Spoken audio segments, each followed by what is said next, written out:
Had a number of guys that played really well. I don't need to go through all the stats, but, obviously Dave Montgomery, Jared Goff, Laporta, man, the O-line, Decker, Mahogany, Graham, Ratledge, and Sewell played outstanding. Saint,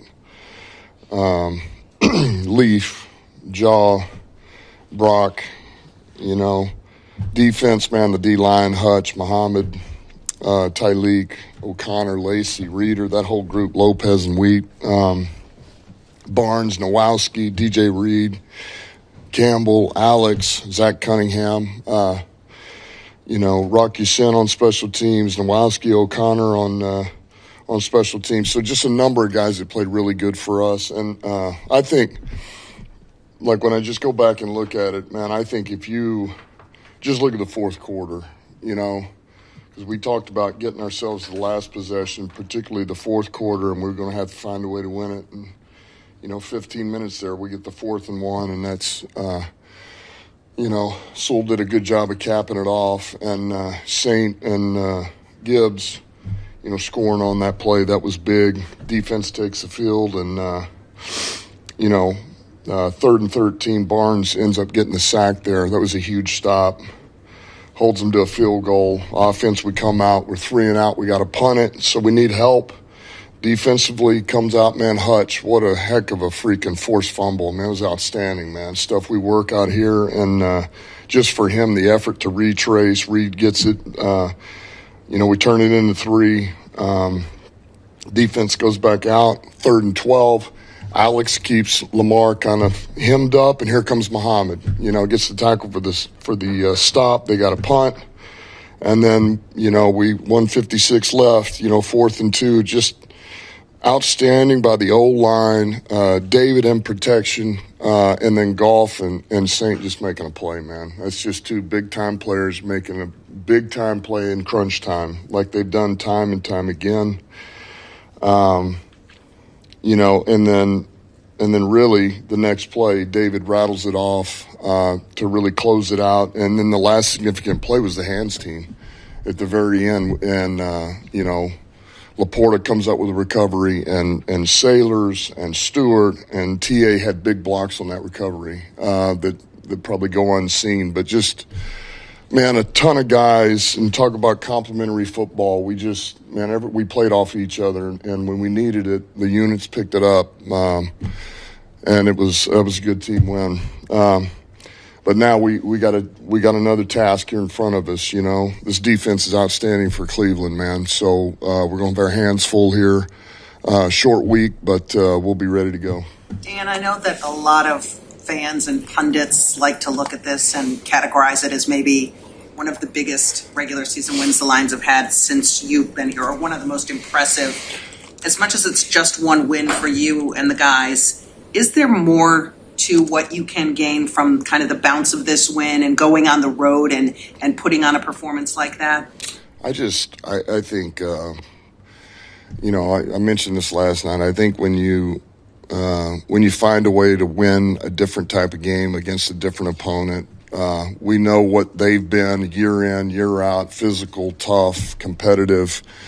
They're in it. They go deep in the playoffs every year, have a shot at the dance every year, so you know what you're up against, and that quarterback's so dynamic. So when you're able to go into their place and find a way to win, that's good, because you found another way to win. And so listen, winning only helps you, right? You mentioned him in your intro there, but DJ Reed, talk a little bit more about the job he did on Zay. I mean, it maybe went a little overlooked because of everything that was going on up front, and just the stability that he's brought to that quarterback position.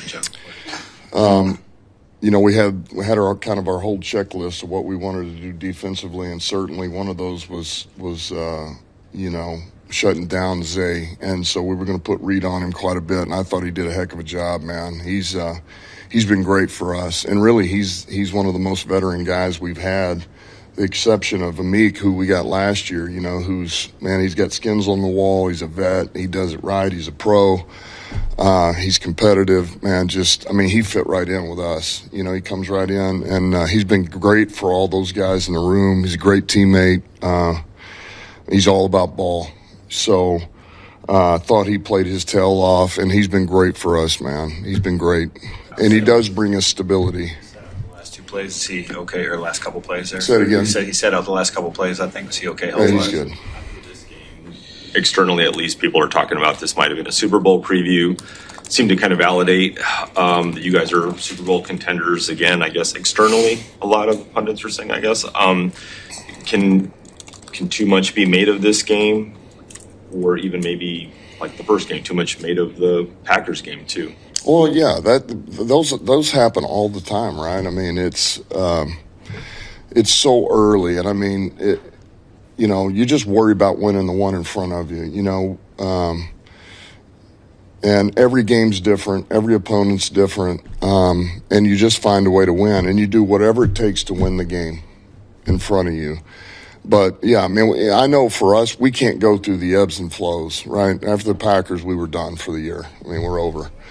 And now all of a sudden we're going to be it doesn't matter. We have our own standards. We know what those are. We know how we prepare. We know how we practice, and we know how we need to play. And that's all that matters. So,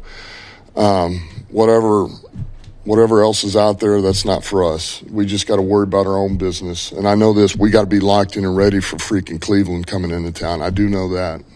Speaking of ebbs and flows, you probably noticed in the offseason there's a lot of talk about losing the coordinators and what would the Lions do, especially without Ben Johnson. Mm-hmm. I don't think you felt that way, but how important was it and impressive, the response that you guys have? And was there a little bit of we'll show people that we're not lost without the coordinators?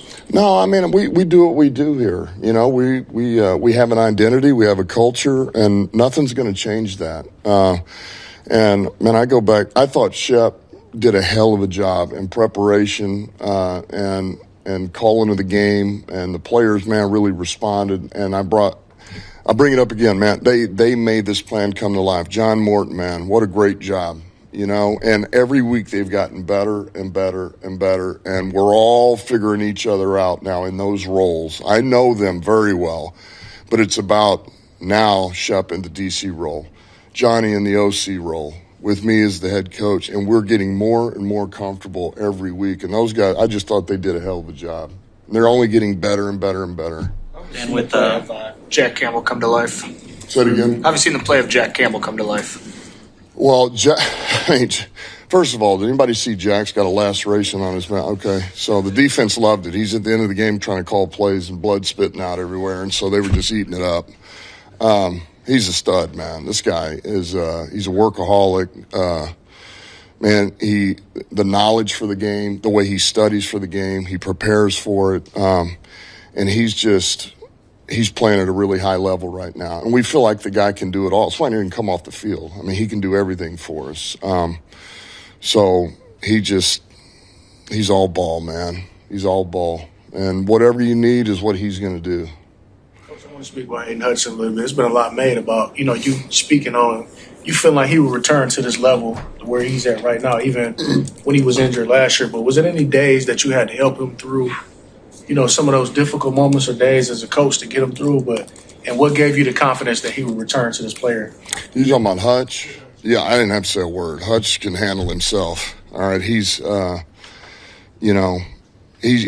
that type of guy that's wired that way, And I think more than anything, for me, way back, I just want to make sure he was okay after he had the injury, the surgery. You're talking about a week, 2 weeks after that, and once that began to heal, now he becomes mobile, right? He's able to, you can just see him beginning to take off. And that was, but he always, man, he's a one-track mind. He's going to do whatever it takes to get back and beyond what he was. And he's going to overcome. He's resilient.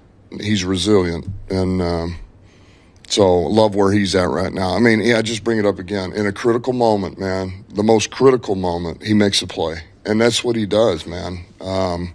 That's what really all of our guys do. In critical moments, man, they make huge plays for us within the system. It's great. I want to ask you about Muhammad, Dan. I think a lot of eyes were on him given the edge situation heading into the game. Didn't see the field, I think, those first two series, and then, had a pretty big impact in the snaps that he did have. How much of that is riding the hot hand, maybe similar to what you do in a backfield when a guy really gets going? Do you tend to adjust and ride a hot hand at defensive end or defensive line? Well, you're just saying from his standpoint or ours? I mean, with the way maybe the game plan was structured with him early versus how much he played kind of late in the impact he had. Well, I do think a lot of it is getting in the flow of it. And so much of what Muhammad plays with maximum effort. Of course, he's got ability, but he plays with maximum effort all the time, nonstop. And one of the things about, especially a guy like Lamar, we talk about is, man, everybody's got a role and where you fit in it. And it requires you to be very disciplined, all right? So if somebody's got a two-way go, somebody's got to cover for him. That way, whenever he comes out, it could be a spy, could be that you're going to flush him to somebody. And so he ended up being the benefactor of some of those too, because everybody else was doing their job and he's going to give you all out effort. And so it happened to go his way on some of these and he made those plays. He went and got them. There's going to be games where he's the one flushing at the Hutch or he's flushing at the Reader or somebody else. But that's how it works. And really all of that is because of our back end. We're able to hold on back there, man, and cover our tails off for that extra split second, which buys you time to get there. And a lot is made of Jameson Williams' speed, rightfully so. What did you think of his blocking downfield when you watched? Well, speaking of that, the very last, and there was more than just that last touchdown we had at David's, that was unbelievable. I mean, that's what he does. That's what all those receivers do in that room. They set the tone. They're very much a part of that run game, and they own it, and they take pride in it. But I thought he blocked all day long. I thought he got after it, and that's just, go up 2 scores, and he's a huge part of that, man, out there blocking on the perimeter for David. So I thought his blocking was really good. I know all the off-season narratives and concerns, offensive line, new coordinators, defensive pass rush. It's just one game, but do you feel like that was a pretty darn good response or answer to those concerns? Well, I thought our guys showed up, man. You do the best you can to put your guys in position to make plays, and those guys, they made plays. And, and I know this, we have guys, and particularly some young guys that are improving. They're getting better and better and better. And, that's all you can ask for. And I'll bring it up again. You want to be playing your best football when you hit week 18, so we just got to continue to get a little bit better every week. That's the longest field goal you saw Jake. Have you seen Jake Bates make? And I think he had that 67 practice. Yeah, over that. So look, I appreciated the fact he gave it a go. It wasn't. I thought he gave it a fair shot. He went up there, and it was a little bit off, but I appreciate that. We're going to keep doing that too. He'll make those. Last 2, Corey, then Ryan. Yeah, a couple of months ago, David Montgomery said, to kind of paraphrase him, like, hey, don't forget I'm a part of this offense. When you just see him turn in that kind of performance that he did, kind of slow week 1, but kind of ramped it up as he go. What does that do to you to see him kind of come out the gate and perform like he did? Well, I haven't forgotten about David, so I can tell you that right now. I mean, he's exactly who we know he is. We know what David is, and that's his type of game. That's right up his alley. And so we know the kind of back he is. We feel like he can do everything for us. And the 1-2 punch with he and Gibbs, we think, is what makes both of those guys pretty special. They play off each other.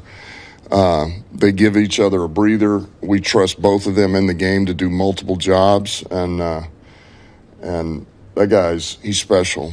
He's special. Talk about the importance of setting up plays. There was a 3rd and 1 sneak that Jared got early in the game, obviously in the second quarter, put on that 98-yard drive. Then you come back with the same formation, same exact personnel package, and that was the 4-yard run by Gibbs that, St. Brown pitched to. Can you talk about what goes into that and using one play to set up the other? And how that's even formulated even early in the week. No, I mean, I think we try to do that with everything. I would say probably most offenses are doing that, particularly early in the game. You're just trying to. Some of it is you want to see what you're going to get. You want to know the look, and that's because whatever the play is you're waiting to run, you want to know you're getting verification that it's what you thought you were going to get. I mean, you can watch tape, but sometimes you just need to know that they're going to play you straight up. Is what some of that comes down to, but. We're no different than anybody else. You try to show something, you like the plays, then you have something that you counter off of it, and that's all good as long as you can run the football, right? Because if you can run the football, then you can have boots off of it. You can have keepers off of it. You can have play action pass off of it. If you can't run it, then you can do all the bells and whistles you want, and they'll just stand there and stare at you and stick it to you. So, you still got to be able to do the bread and butter of what football's about, man. You got to be able to come off the football, pad level, the angles, the leg drive, the whole thing, man, and play fundamental football. Is there an injury update on Sione Vaki? I don't know.